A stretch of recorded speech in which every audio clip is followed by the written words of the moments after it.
Hi, welcome to the Sifu Mimi Chan Show. Thanks for joining the conversation.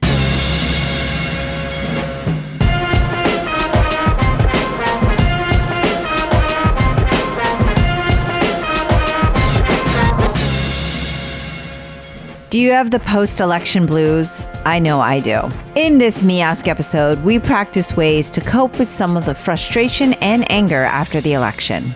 Many of you are feeling anxious or disheartened, especially if the results didn't align with your hopes. We don't have all the answers, but we felt better after sharing our best practices and methods of staying grounded. Although these emotions are valid, taking time to care for oneself and building resilience can pave the way for a brighter, more connected existence. Listen on as we try to combat the post-election blues. I enjoy these conversations and hope you have too. Many of you will remember this podcast started as a result of the 2016 election. I'm not going anywhere. If you enjoy this podcast, I would appreciate it if you would rate it on your platform of choice and share it with others. If you would like to help me keep this podcast going and support with a donation, it also supports all of the work that I do. You can become a patron of the show by visiting my website or patreon.com/SifuMimiChan. For comments or suggestions, reach out on social media at SifuMimiChan. Now, on with the show. Hello, Oscar. Hello. What's new? Nothing. Thirsty. Yeah, nothing new at all. I am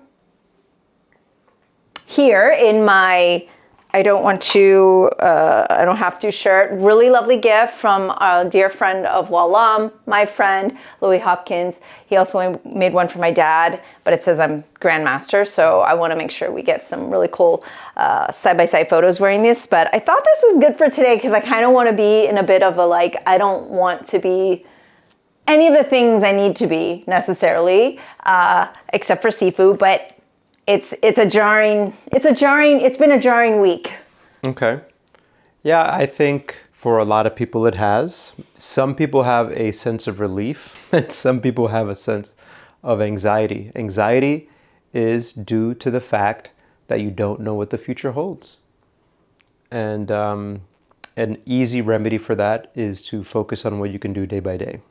Yeah, and so we're not really here to talk about the election and leading up to it. Obviously, we all had anxiety, and everybody, our audience knows where we stand. We're not happy with the results of the election. Obviously, we are not surprised, but we are extraordinarily disappointed. Well, I'll speak for myself. I'm extraordinarily disappointed in the turnout for Americans, but we're really not focusing on that part of it. Really, for me, that day after, that morning of, because we slept through election night. We did not turn on the TV.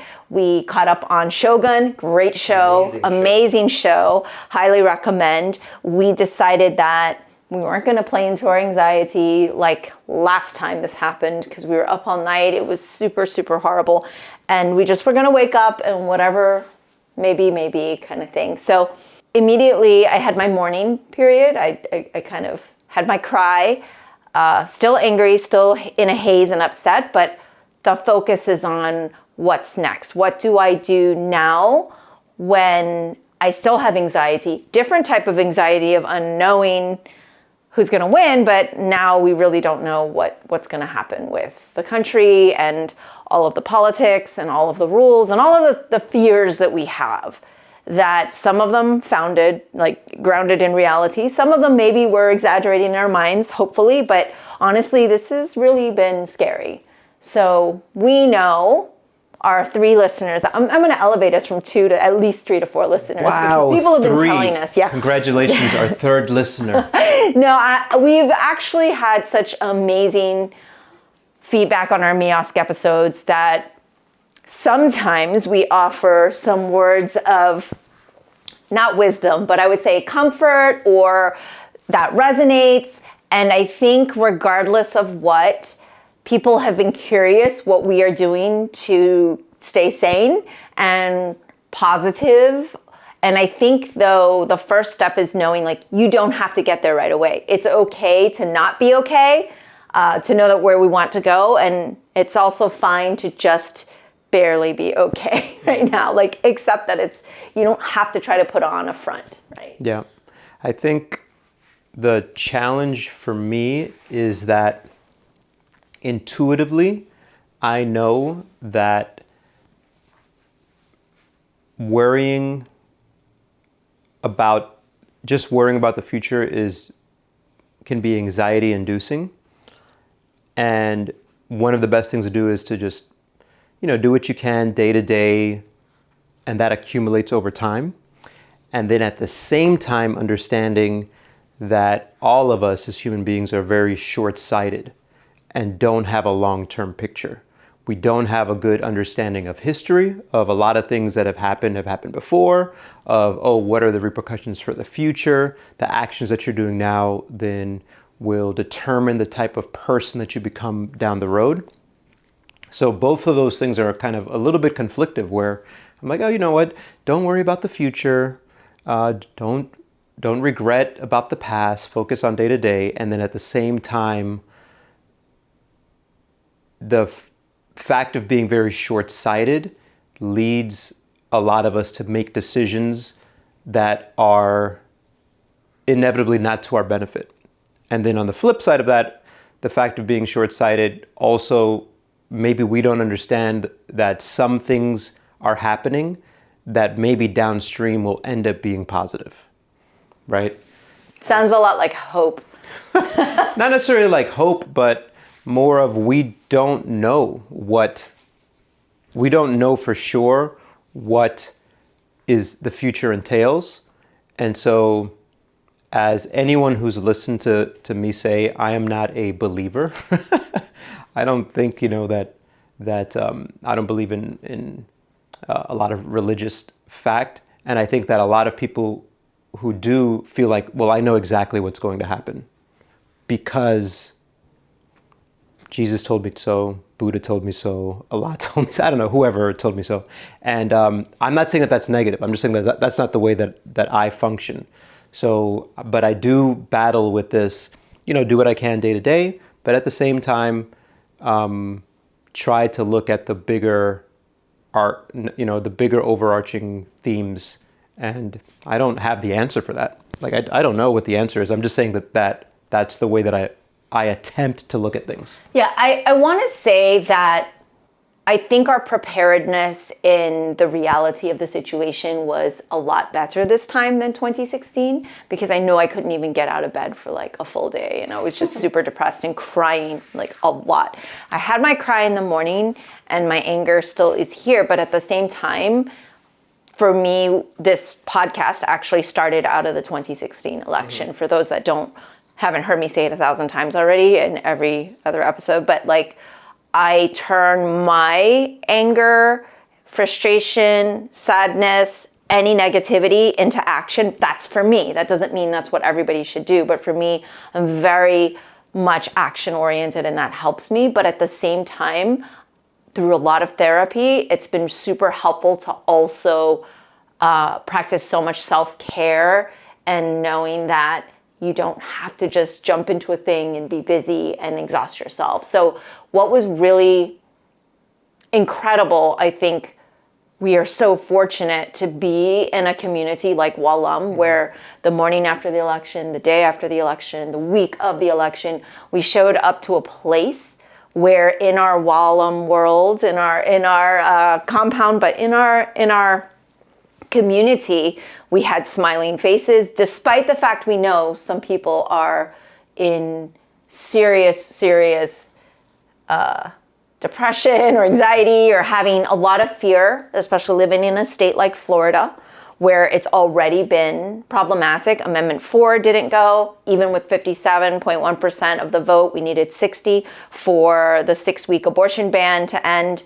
That didn't happen, but seeing that overwhelming majority vote, in favor of stopping the ban is a positive, right? And so just being able to show up to a place where we all came together, did kung fu, hit stuff, released our energy, and did it together is really unique. So I feel like there's something there where we want to hold on to that piece of it, that energy, where we can remember, like, this is what we still have. And one of the things my therapist immediately texted me was starting the list of I still have, and then just kind of reminding ourselves of what we do have and what we do have control over, because those are the pieces too, I think, that are anxiety inducing, is like what we don't have control over. But I think it's really important to remember what we do have control over and what we do have, which is so much in America, like you said, like you often say, where it's still, the greatest country to be in for a lot of reasons. Maybe not the greatest, but it is a great country to be in. I mean, we've been all over the world, and a great country to be in. I mean, we've been all over the world, and for me, okay, still, this place is the best. It's amazing. It's an amazing country to be in. A privilege that I was born here, right, and not in the Dominican Republic. Right, even though I'm so proud that my heritage is from the Dominican Republic, I'm even more proud and grateful that my parents made it here and I was born here in the U.S.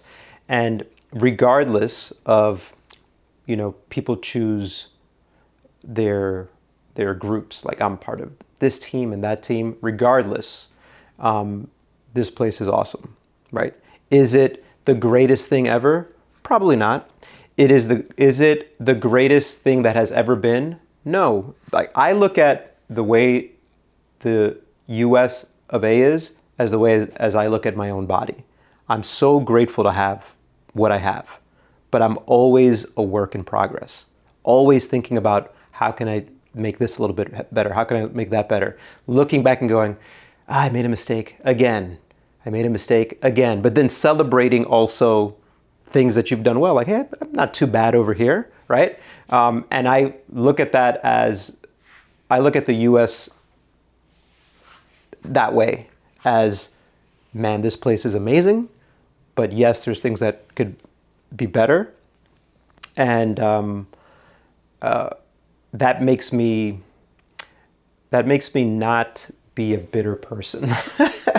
Okay, so to be fair, my therapist and I always go, what would Oscar do here? We want his zen. We want his apathy sometimes. We want, like, your ability to turn things off, because it's very difficult. It's so easy for us to sit up here and say, hey guys, we're not even saying be positive, but we're just saying, like, let's just have some awareness. Because I think it starts with kind of taking that measure of where we're at. And we're all at very different places for very different reasons.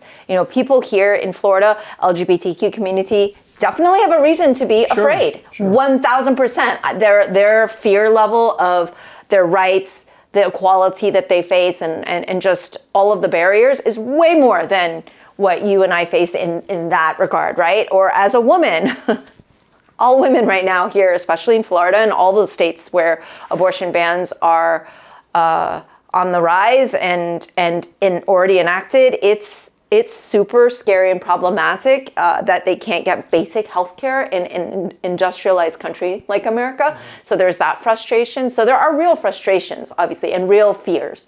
We're not saying those don't exist, of course, but I think it's just the perspective of focusing right now in baby steps and just kind of being kind to ourselves of what we do have. And for me, one of the top things, of course, was I have my health relatively. Like, I'm doing this whole number where I'm stretching. Those of you watching online, we're recording this Friday after the election. So it's like probably the first day I could even consider speaking in a public kind of in a setting. I actually cleared my whole schedule for the week in preparation for knowing that I may not have the mental capacity to do much this week, because I remembered what I felt like in 2016 and how gut-wrenched and how much I felt like I had gotten kicked. Because you asked me on Tuesday morning or Wednesday morning, how are you feeling? I said, like I'm on the ground and I just got kicked really, really hard, right? Like, that was my analogy. And I think that this round, where it was, okay, I have my health relatively, even though I'm trying to stretch the shoulder and my neck, because I think my body literally went into paralysis, and like all of this was pulled on Wednesday morning, and it's taken a couple days. I have you, obviously, my family, people that I love. And like Wallem community was way up there on the list, because it is such a unique thing. And I hope that other people have a community like we do, because I'm super grateful that we could walk into work the next day where nobody was smug or throwing stuff in each other's faces or getting into fights. I don't even know what it's been like out there because you and I don't watch the news or anything, but I'm sure there's been a lot of,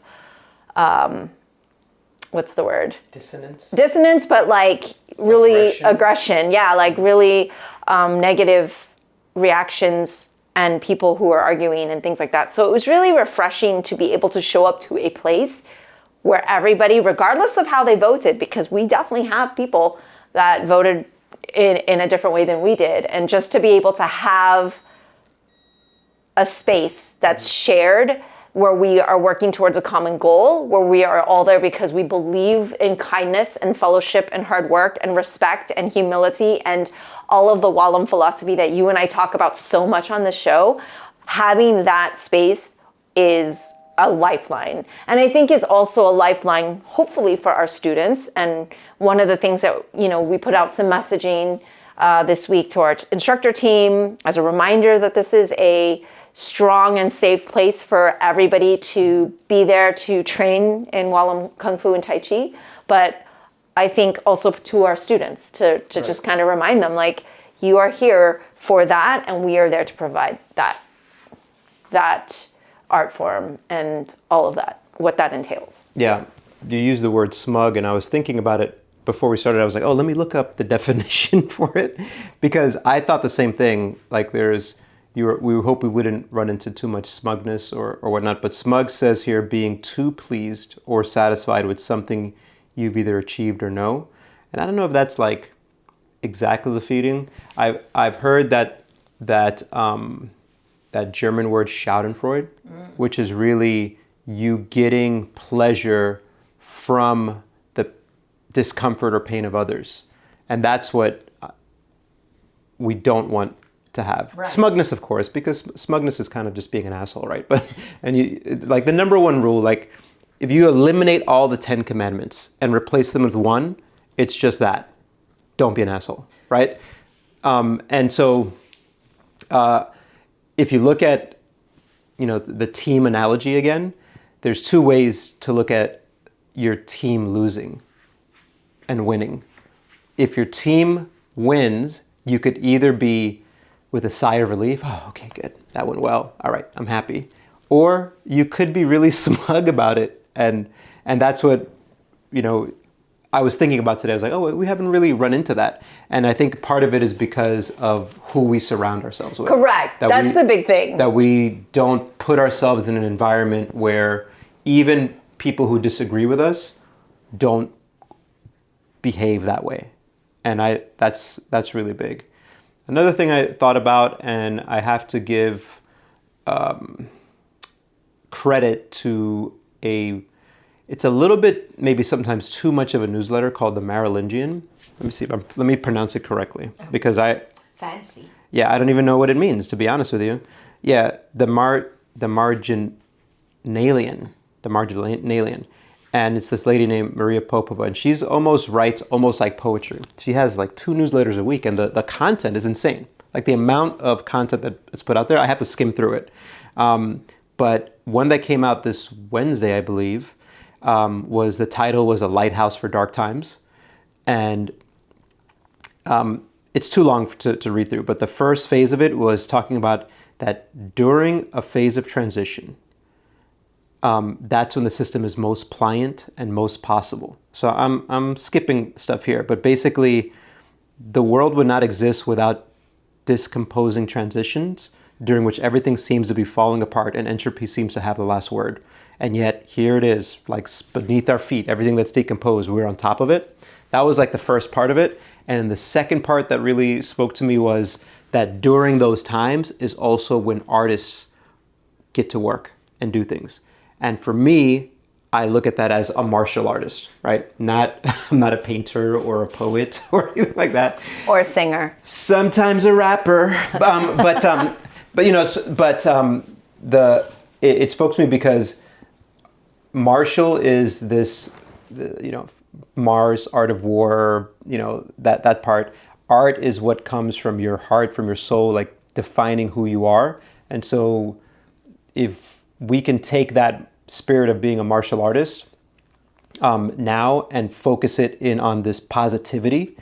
And it starts with you really trying to see what you can do to better yourself, expose yourself to ideas that are positive, try to learn something new, working hard at something, and then putting that out exponentially. So we have it towards our students where we try to put that positivity. And even before anything election that you're pro or against, but whenever one of our instructors has a negative day, we've always told them the best thing you can do if you're feeling down is to come in and try to give as much as you can to the students and change their day, like for the better. And that immediately has this immediate kind of effect on your mood. And so we are in a very lucky position that our job day to day is to teach. Like I coached 2 classes this morning for strength training. I'll coach a couple classes this evening for Kung Fu. I did it for Tai Chi tomorrow. So, and all of those are, one, you're trying to be the best type of coach or Sifu or teacher that you can be. But then at the same time, you're trying to say, how can I also bring that out from other people? And that is, in my humble opinion, one of the most powerful things that you can do, because changing your life, then changing other people's life, has this compound exponential effect that just, resonates throughout your city. And, you could change one person's life who could end up changing a bunch of other people's lives. So. Yeah, I think there's that music video or that one thing where it's like, oh, this person saved so-and-so, and then later on they grew up to be a doctor who saves your child or something like that, right? Like you just don't know who you're impacting in what way and in what they're going to do, right? Who they're going to be in the future. And hopefully they're amazing humans. But I think for people who are listening that are like, yo, I'm not a martial artist. That's not my thing. I just love comics because I love my comic lovers out there that support me. So many of them are patrons for this show. And I think a lot of you are activists or advocates in your community. And one of the things that I also love is turning your frustration into action. And it can be really bite-sized. It doesn't have to mean you're suddenly the director of an organization for a nonprofit that's going to take the charge on XYZ issue.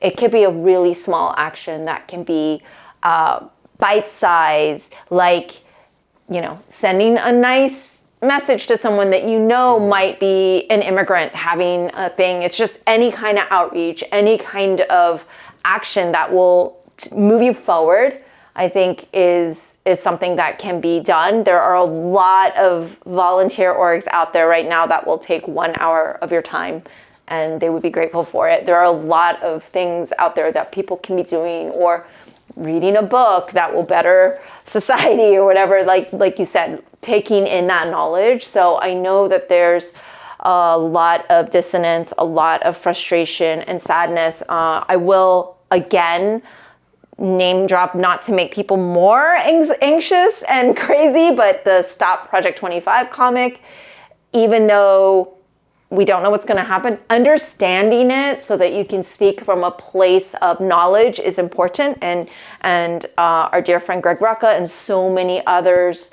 Matt Fraction, Gene Haas, so many others that kind of worked on that so that people could be informed. And not that, again, I don't want people to get all stressed out from it, but it is important for us to understand what we are up against, because also living in complete ignorance and darkness, I mean, they do say ignorance is bliss, but I think it is important to know so we're not taken by surprise and off guard, right? Because we need to know how to best defend ourselves as martial artists or as people. And I think being informed is important. So I do hope people are first kind to themselves and allow themselves whatever grieving period you may need, or those of you not grieving, I hope you are kind to others. Like you said, not to be smug or rejoicing in perhaps the downfall of others around you. But I think then taking our feelings and putting something into motion that's positive could be good. It could even be like planting a tree or gardening or doing something like that you feel good about. I think it can be very healing. And I really know that a lot of people do look to us, maybe more than 3 people, right? Maybe a lot of people listen to this. 4. We're going to skip to 5 because 4 is bad luck in Chinese. But we just want you to know that we also feel frustrated and unhappy, and it's very normal, and that's okay. It's okay to feel what we're feeling, and you don't have to just pick up and be positive and do actions and do all these things, but knowing that there is a community out there that feels how you feel, and these are the tools that we are using. Doesn't mean they're going to work for everybody, but we wanted to be able to kind of share them and just to kind of give a little bit of kind of a moment to digest. Yeah, I think here you have 2 different ways to view it. It's very empathetic, compassionate, take time for yourself. I'm not necessarily that type of person, but I really think that a lot of people should heed your advice because things can accumulate and become toxic. The act of you working on yourself and helping other people, you're absolutely right. You should do that without blinders. You should be aware of what's going on, and you should be taking in quality information that doesn't catastrophize, but also doesn't lull you to sleep. So my problem that I have to be aware of is because I'm inherently a positive person, I can be lulled into thinking, well, everything's going to be fine, when maybe it might not be fine, right? So you have to take in the information. I think the comic book that Greg Rucka was a part of with a bunch of other artists is a great place to look at and say, hey, this is the platform that was put forth that is potentially going to be part of 2025, right? So you have to be aware of it. My concern is always, don't always then just take that to the extreme for yourself where you're only thinking of catastrophe. And also when you are in a mourning period, realize that a body that, this is physics that I have no idea, I'm doing completely wrong. Anyone who knows Newton can please correct me, but a body that is in motion will stay in motion, and a body that stops will stop. So if your mourning period is you just being there stagnant, just try to put a time limit on it and realize that you can't be there forever. And the same way that you can't continuously be moving forward.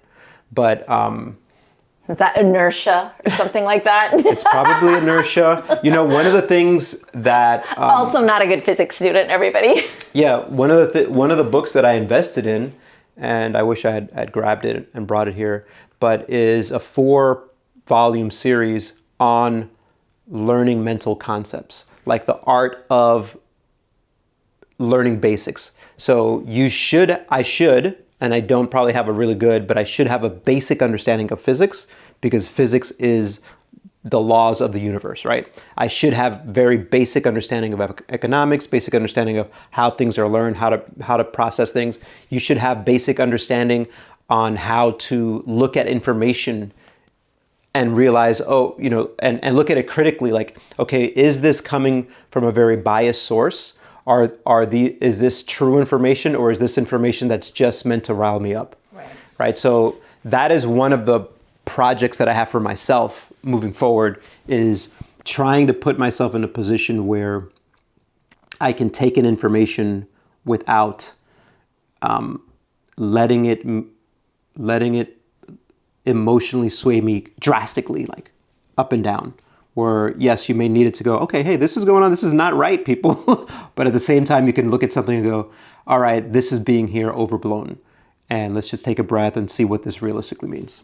Yeah, so basically, as our dear coach Dan John friend says, gentle listeners and viewers, we don't have any answers for you, unfortunately. But what we do have is what we're trying to accomplish and do. And Selfishly, what we usually like to do is podcast and then make ourselves accountable by saying, hey, here are the things that we're going to do. And so, yeah, thank you for that. We're putting it out into the universe and also working through it with you. We are, like you said at the beginning, a work in progress and don't have all the answers, not necessarily make the right decisions all the time, but at least we're thinking about it.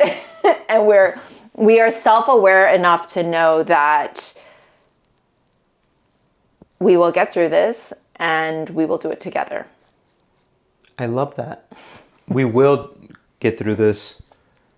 Get through everything because I don't know if I should say this, but now I have to. We will get through this because there's no other option. Eventually, we're all going to die. So the time that you have left here, Spoiler alert, everybody. Oscar's dropping the future, knowledge about the future that you maybe don't want to know. It's guaranteed, okay?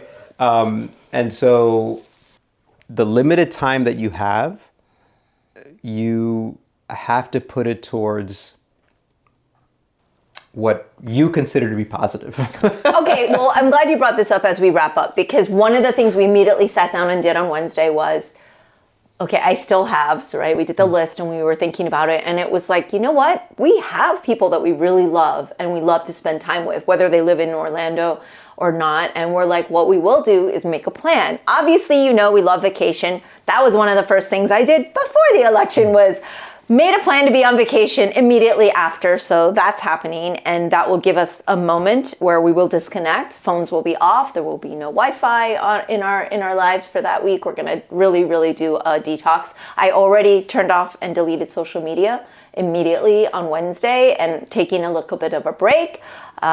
Except I will post, my Tuesday podcast. Course. Actually, my team will do it, so then I don't have to turn it on, which will be great. But these are the things that we're doing. But one of the things was we're going to make an effort to reach out more to the people we enjoy, the people we love, send a reminder of that. And these are the small actions I'm talking about. Like just getting a text from somebody saying, hey, we know this is a tough time, but we are here for you in whatever way that means. It could just mean a FaceTime. It could mean hey, let's go to XYZ country next year together and have wine and cheese or something, right? It could be a bigger plan and it could be really bite-sized. So there's just so many different ways. But one of the things was surrounding yourself with the people that you do enjoy, which for us, of course, we have the Wallam Temple, but it is also still work. So we also have made an effort to kind of make a hit list of let's make sure in the limited time on earth we do have left, not to be morbid, but that we are being around people we enjoy. I love that.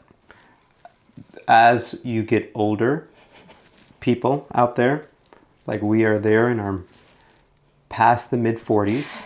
He's still in his mid-40s. I consider myself to be late 40s, and it makes me sad. I'm exactly at the mid-40s. Makes me sad to say that. But you realize the importance of the people that you have surround yourself with, and also the limited time that we all have, and people that you love, right? Anything can happen to those people as well. In the same way that right now someone is maybe thinking whatever it is about their physicality, I'm not this strong or whatever. You will never be younger than you are right now. That's it. You're only going to you're only going to get older. Another spoiler. I jokingly go, man, I shave my head twice a day. Not twice a day, sorry, twice a week. I shave my head twice a week, sometimes 3 times a week. And mainly because it makes me look younger because it shaves away all the white hairs, right? And then I'm like, I spend more time finding hair on my ears than on my head because I'm getting older. But then I do realize right now, the way I'm right now, there will be a day very soon where I'm like, I wish I was like that again. That's me every day about yesterday. So you have to enjoy what you have, and spending time with people that you love is probably sounds weird from anyone who knows me, right? It's so weird. But spending time with people that you love is probably one of the greatest gifts you can give yourself. Because if you truly enjoy someone and you spend time with them, what other action could you do that is better than that? I don't know. Like even myself, like I do a lot of things for me. It's still not as good as spending time with someone that you love. That's always going to be better. Sharing an experience. Always. It's always better. And so I don't know. I like that we're holding hands. Let us know, everybody, how you're doing, because I know it is tough. We're not trying to minimize that. I don't know actually when my edit team will get this released, when you're going to hear this in reference to when we're recording, but please let us know what you are doing. If you have better ideas than we have, which you probably do, more coping mechanisms, but also anything you want to share, we are here. So you can, whatever it is, leave a comment. And let us know, even if it's negative, like if you're going to be an asshole, I want to thank you for spending the last hour listening to us. We appreciate fans just like you. So if you have something negative to say now about what we're saying now, wow, you're amazing. Thank you so much for listening. This is like you telling children, like, your tears give me power and energy. Tears give me power and energy. Negative comments do as well, because that means you've listened. You've given me your most precious resource, your time. All right, everybody, hang in there. We feel you. We are here for now. All right, peace out. That's all for today's episode. Thanks for listening to The Sifu Mimi Chan Show. Please subscribe and rate my podcast on your platform of choice and leave a review. You can become a patron of the show at patreon.com/SifuMimiChan to help keep this podcast going. Follow me and interact on social media at Sifu Mimi Chan on Instagram or Facebook.